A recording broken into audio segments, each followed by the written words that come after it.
Hello दोस्तों, आज मैं फिर से आपके लिए एक मोटिवेशनल स्टोरी लेकर आई हूँ। तो स्टोरी है दहेज या खुशी। चलिए स्टार्ट करते हैं।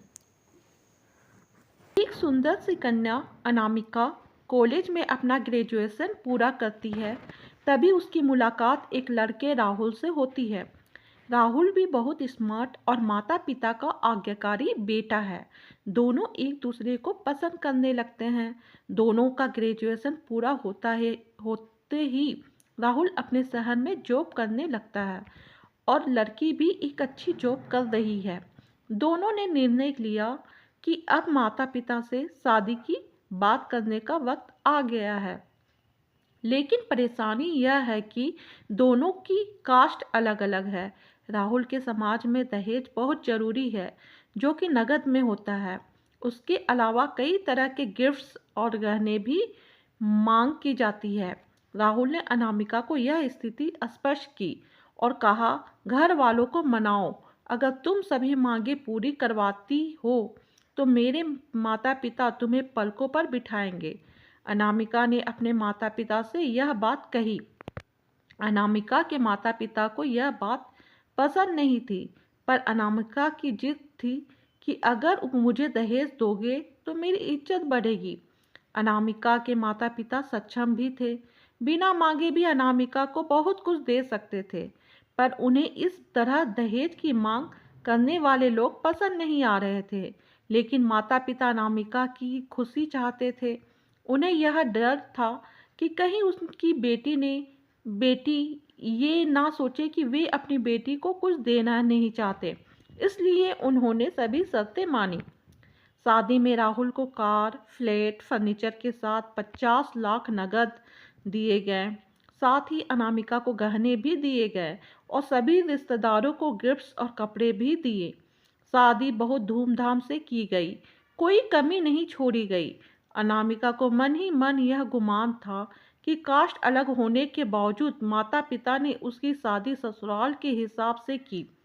अनामिका को विश्वास था कि उसे बेटी बनाकर रखा जाएगा, उसे वही प्यार दिया जाएगा जो उसके माता पिता ने दिया, क्योंकि उसने अपने ससुराल का मान रखा है।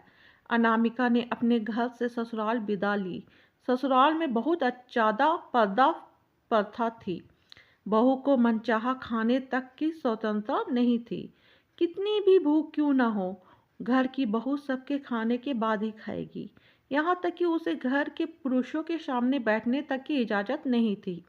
अनामिका ने इस बात पर एतराज़ दिखाया, पर उसकी किसी ने ना सुनी। राहुल ने भी यह बोलकर मुंह फेर लिया कि यह तो परंपरा है। अनामिका को जो गुमान था वो धरा के धरा रह गया। उसे अपने माता पिता की बात याद आई। जब उन्होंने समझाया था तो वह उनसे बहुत लड़ी थी। उसने ससुराल में बात करने का फैसला किया। अनामिका ने अपने सास ससुर और पति से बात की, लेकिन उन्होंने नहीं सुनी और उसे बहुत बेरहमी से पीटा गया। अनामिका ने कभी ऐसा व्यवहार नहीं देखा था। उसे जिस लाए हुए दहेज पर घमंड था वह चूर चूर हो गया था। अनामिका को माता पिता से बात करने में भी शर्म महसूस हो रही थी और इसी कश्मकश में एक दिन अनामिका ने अपने आप को खत्म कर दिया। माता पिता को जब यह पता चला तो उन्हें अपनी गलती का एहसास हुआ कि वक्त रहते समझा होता तो बेटी साथ होती। जो लोग दहेज पर बेटे की शादी करते हैं उनकी सोच हर तरह से छोटी होती है। जो बेटे को नीलाम कर सकते हैं वो किसी और की बेटी को कैसे अपनी बेटी बना सकते थे। दहेज कभी खुशियों की चाबी नहीं बन सकता, यह बात सभी को समझनी होगी। इस दहेज प्रथा की कहानी में आपने पढ़ा होगा कि माता पिता ही नहीं, लड़की की सोच भी दहेज को सपोर्ट कर रही थी। कई बार लड़कियों को दहेज का गुमान हो जाता है, पर जो लोग लोभी होते हैं वो कभी अच्छे नहीं हो सकते। यह बात सबको समझने की ज़रूरत है।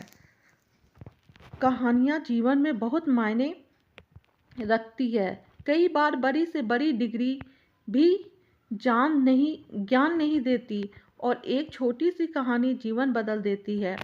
शिक्षाप्रद कहानी को आधार बनाकर अपने बच्चों को जीवन का सच्चा ज्ञान दें।